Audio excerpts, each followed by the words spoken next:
Hello बच्चों, आज हम लोग इस वीडियो में पढ़ेंगे विशेषण। विशेषण किसे कहते हैं और इसकी परिभाषा क्या होती है तथा ये कितने प्रकार के होते हैं, इसके बारे में हम लोग जानेंगे। तो पहले समझते हैं विशेषण किसे कहते हैं। विशेषण का अर्थ होता है किसी चीज की विशेषता बताना। उसी को हम लोग जो विशेषता बताता है उसी कहते हैं विशेषण।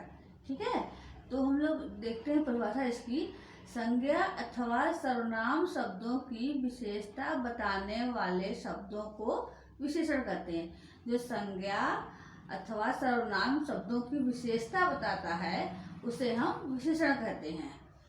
यानी कि जो विशेषता बताता है उसे हम विशेषण कहते हैं। जैसे राधा सुंदर है। राधा क्या है? राधा सुंदर है। ठीक है, जो सुंदर है वो विशेषण है। मैदान में 7 घोड़े चल रहे हैं। कितने घोड़े चल रहे हैं? 7 घोड़े। जो यहाँ 7 है वो क्या है? विशेषता है इसकी। ठंडी हवा चल रही है। हवा कैसी है? ठंडी है। कुछ बच्चे फुटबॉल खेल रहे हैं। कितने? कुछ। जो यहाँ कुछ लगा हुआ है ये इसकी विशेषता बता रहा है। अर्थात जो विशेषता बताता है संज्ञा अथवा सर्वनाम की उसे हम विशेषण कहते हैं। अब हम देखते हैं विशेष्य किसे कहते हैं। जिन शब्दों की विशेषता बताई जाए उन्हें विशेष्य कहते हैं। यानी जो संज्ञा और सर्वनाम की विशेषता जो बताई जाती है उन्हें हम विशेष्य कहते हैं। जैसे काली चींटी, भला आदमी, सुंदर गुलाब। जो चींटी है ये विशेष्य है और काली क्या है? विशेषण। भला क्या है? विशेषण। आदमी क्या है? विशेष्य। सुंदर क्या है? विशेषण। गुलाब क्या है? विशेष्य। तो यानी कि जिन शब्दों से विशेषता बताई जाए उन्हें हम विशेषण कहते हैं और जिनकी विशेषता बताई जाती है उन्हें हम विशेष्य कहते हैं। अब हम लोग जानेंगे वाक्य में विशेषण का स्थान क्या होता है। ठीक, वाक्य में विशेषण शब्द 2 प्रकार से प्रयुक्त किए जाते हैं। पहला है विशेष से पहले, दूसरा है विशेष के बाद। पहले समझते हैं विशेष से पहले। इसे विशेष विशेषण कहते हैं। जैसे अच्छा लड़का। लड़का क्या हुआ? विशेष हुआ। अच्छा क्या हुआ? विशेषण। यानी कि ये विशेष से पहले इसका विशेषण आया है, इसीलिए बोलते हैं विशेष से पहले। काला वस्त्र। वस्त्र जो है कैसा है? काला है। वस्त्र हो गया विशेष्य, काला हो गया विशेषण। ऊंचा पहाड़। पहाड़ कैसा है? ऊंचा है। तो पहाड़ क्या है? विशेष्य है, लेकिन यहाँ पर जो विशेषण है ये विशेष से पहले आया है। अब हम देखेंगे विशेष के बाद वाला। इसे विधेय विशेषण कहते हैं। यह जो होता है यह बालक अच्छा है। देखो यहाँ पर जो बालक के बाद इसकी विशेषता बताई गई है, वहाँ पर पहले विशेषता बताई गई थी, यहाँ पर बाद में बताई गई। यह दृश्य सुंदर है। ठीक, यहाँ सुंदर दृश्य नहीं है। अगर सुंदर दृश्य होता तो पहले विशेष जो विशेष के पहले वाला होता। यहाँ पर दृश्य सुंदर है, यानी कि विशेष बाद में, ऐसे हम विधेय भी बोलते हैं। अब हम देखेंगे विशेषण कितने प्रकार के होते हैं, यानी इसके भेद कितने होते हैं। विशेषण 4 प्रकार के होते हैं। पहला है गुणवाचक विशेषण, दूसरा है संख्यावाचक विशेषण, तीसरा है परिमाणवाचक विशेषण, चौथा है सार्वनामिक या संकेतवाचक विशेषण। पहला देखते हैं गुणवाचक विशेषण। जिन विशेषण शब्दों से संज्ञा और सर्वनाम के रंग, रूप, आकार, प्रकार, गुण, दोष, काल, स्थान, दिशा, स्वाद, गंध, स्वभाव आदि से संबंधित विशेषता का बोध हो उन्हें हम गुणवाचक विशेषण कहते हैं। ठीक है, जिसमें संज्ञा अथवा सर्वनाम के रूप, रंग, आकार, प्रकार, गुण, दोष, काल, स्थान की जो विशेषता बताते हैं उन्हें हम कहते हैं गुणवाचक विशेषण। गुणवाचक विशेषण की परिभाषा देखते हैं। जिन विशेषण शब्दों के माध्यम से हमें विशेष के गुण दोष का बोध होता है उन्हें हम गुणवाचक विशेषण कहते हैं। इसकी ये परिभाषा हो गई। और कुछ उदाहरण देखते हैं हम। उदाहरण देते हैं, हमारी अध्यापिका मीठी वाणी और सरल स्वभाव वाली हैं। वे हमें वार्षिक पिकनिक पर समुद्र दिखाने ले गईं। समुद्र का पानी खारा व नीला था। वहाँ हमने छोटी बड़ी मछलियों को देखा। अध्यापिका ने बताया कि बड़ी मछली छोटी मछली को खा जाती है। जिसे उपरोक्त जो वाक्य हमने बताया आपको, जिसको इसमें क्या है, अध्यापिका का इनकी वाणी कैसी मीठी है, ठीक है, और ये इनका स्वभाव कैसा है, सरल। हमने बताया ना, रूप रंग आकार प्रकार गुण दोष, जो उसकी व्यक्ति के अंदर गुण दोष होते हैं, सबको ये गुणवाचक विशेषण में ही आते हैं। जो अध्यापिका का जो स्वभाव कैसा है, सरल है, उनकी आवाज कैसी है, मीठी है। वे हमें वार्षिक, जो वार्षिक है ये भी विशेषण में आता है। वार्षिक पिकनिक पर समुद्र दिखाने ले गई।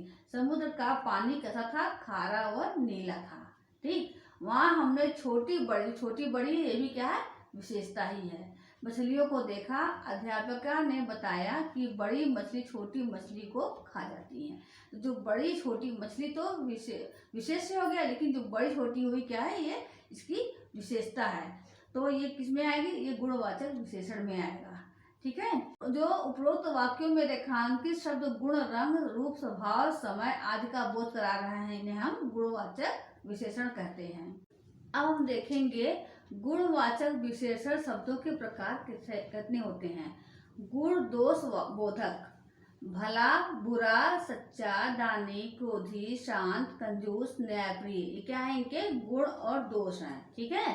इसमें भला बुरा सच्चा दानी क्रोधी शांत कंजूस न्यायप्रिय जो क्या है, इनके गुण हैं, इसको बोलते हैं गुण दोष बोधक विशेषण। उसी के आगे देखते हैं परिश्रमी, सरल, मृदुभाषी, भोला, चालाक आदि से किसमें आते हैं, गुण दोष बोधक विशेषण में आते हैं। और दूसरा देखते हैं स्थान बोधक, भीतर बाहर ऊपर नीचे मध्य किनारे आदि इसमें किसमें आते हैं, स्थान बोधक विशेषण में आते हैं। तीसरा देखते हैं आकार बोधक, गोला चौकोर बड़ा छोटा तिकोना लंबा ऊंचा आदि इसमें किसमें आते हैं, आकार बोधक विशेषण में आते हैं। अब देखते हैं रंग रूप, काला पीला नीला सफेद हरा गोरा आकर्षण सुनहरा सुंदर आदि किसमें आते हैं, रंग रूप विशेषण में होते हैं। समय दैनिक मासिक वार्षिक नवीन प्राचीन संध्या उषाकाल आदि किसमें आते हैं, समय बोधक विशेषण में आते हैं। दशा या अवस्था, अस्वस्थ स्वस्थ पतला गीला रोगी बलवान अमीर दरिद्र आदि दशा बोधक विशेषण में आते हैं। स्वाद गंध, अब स्वाद गंध में आता है खट्टा मीठा सुगंध दुर्गंध तीखा चटपटा बदबूदार आदि से किसमें आते हैं, स्वाद गंध बोधक विशेषण में आते हैं। दिशा पूर्वी पश्चिमी उत्तरी दक्षिणी पाश्चात्य, इसे बताते हैं दिशा में आते हैं। हम आपको इसलिए इसे बता दिए, इसमें कोई ऐसे शब्द नहीं है जो कि सभी शब्द जो है विशेषता बता रहे हैं, ऐसे कुछ नहीं छोड़ रहे हैं कि जो आपको न समझ में आए। आपको वाचक जो विशेषण है उसको हम अच्छी तरह समझाने के लिए हमने सारे शब्दों का इस्तेमाल किया है। अब दूसरा देखते हैं संख्यावाचक विशेषण। जिन विशेषण शब्दों द्वारा संख्या तथा सर्वनाम की संख्या संबंधी विशेषता का बोध होता है उन्हें हम संख्यावाची विशेषण कहते हैं। यानी कि जिसमें संख्या का बोध होता है उन्हें हम संख्यावाची विशेषण कहते हैं। जैसे मेरा एक घर है, जो एक क्या है, ये संख्यावाची विशेषण है। उसमें 4 कमरे हैं, मेरे पास अनेक खिलौने हैं, प्रतिदिन थोड़ा फल खाना चाहिए। तो थोड़ा है, अनेक है, एक है, 4 है, तो क्या है, संख्यावाची विशेषण है। ये भी सब विशेषता के ही भाग होते हैं। अब देखेंगे परिभाषा। जिन विशेषण शब्दों द्वारा संज्ञा तथा सर्वनाम की संख्या संबंधी विशेषता का बोध होता है उन्हें संख्यावाची विशेषण कहते हैं। यानी कि जहाँ पर संख्या का बोध होता है उन्हें हम संख्यावाची विशेषण कहते हैं। इसमें 2 प्रकार के होते हैं, एक निश्चित संख्यावाचक, दूसरा होता है अनिश्चित संख्यावाचक। जिन संख्यावाची शब्दों से किसी निश्चित संख्या का बोध होता है उन्हें हम निश्चित संख्यावाची विशेषण कहते हैं। दूसरा है अनिश्चित संख्यावाचक। जिस शब्द से संख्या की निश्चितता का ज्ञान नहीं होता है उसे अनिश्चित संख्यावाचक कहते हैं, ठीक है। तीसरा परिमाणवाचक विशेषण। जो शब्द संज्ञा और सर्वनाम की मात्रा या परिमाण का बोध कराते हैं उन्हें परिमाणवाचक विशेषण कहते हैं। जैसे मैं 2 किलो दूध लाया, 2 किलो क्या है? परिमाणवाचक विशेषण है। दूध कुछ कम था। मैंने बार में 250 ग्राम पनीर लाया। जो देखो जहाँ पर नाप तौल हो, मात्राओं के बारे में बताया जाए, उसे हम परिमाणवाचक विशेषण कहते हैं। अब इसकी देखते हैं परिभाषा। वे विशेषण शब्द जो संज्ञा या सर्वनाम की परिमाण संबंधी विशेषता का बोध कराते हैं उन्हें परिमाणवाचक विशेषण कहते हैं। ये 2 प्रकार के होते हैं, निश्चित, अनिश्चित। ठीक है, जो निश्चित होते हैं वो 1 किलो, 4 किलो, 100 मीटर, 100 मिलीलीटर, ये सब क्या है? ये निश्चित हो गया कि 1 किलो जो चीज है तो 1 ही किलो होगा। अनिश्चित में क्या होता है? इसकी कोई निश्चितता, इसमें कोई अनिश्चित परिमाणवाचक में क्या होता है? थोड़ा, कुछ, थोड़ा, सारा, इसमें कोई सीमा नहीं है। वो कितना है कितना नहीं इसके बारे में हमें कुछ ज्ञात नहीं है, उसे हम बोलते हैं अनिश्चित परिमाणवाचक। अब चौथा पढ़ेंगे सार्वनामिक या संकेतवाचक विशेषण। इसकी पर देखते हैं परिभाषा हम लोग। वे सर्वनाम शब्द जो विशेषण की भांति प्रयोग में लाए जाते हैं उन्हें सार्वनामिक या संकेतवाचक विशेषण कहते हैं। जैसे कि यह चिड़िया बहुत मीठा गाती है, जो यहाँ संकेत दिया गया है, ये हो गया सार्वनामिक विशेषण। यह सिंहासन विक्रमादित्य का है। इस विद्यालय की सभी सराहना करते हैं। जो यह और इस है, ये भी एक विशेषण में आता है। ये जो सर्वनाम, संज्ञा सर्वनाम जो विशेषता बताते हैं उन्हीं को ये हम विशेषण कहते हैं। तो यहाँ पर ये क्या है? सर्वनाम है। अब हम आगे देखते हैं संख्यावाचक और परिमाणवाचक विशेषण में क्या अंतर होते हैं। जिन वस्तुओं का नाप तौल होता है उन्हें हम परिमाणवाचक विशेषण कहते हैं, तथा जिन वस्तुओं की गिनती की जाती है उन्हें हम संख्यावाचक विशेषण कहते हैं।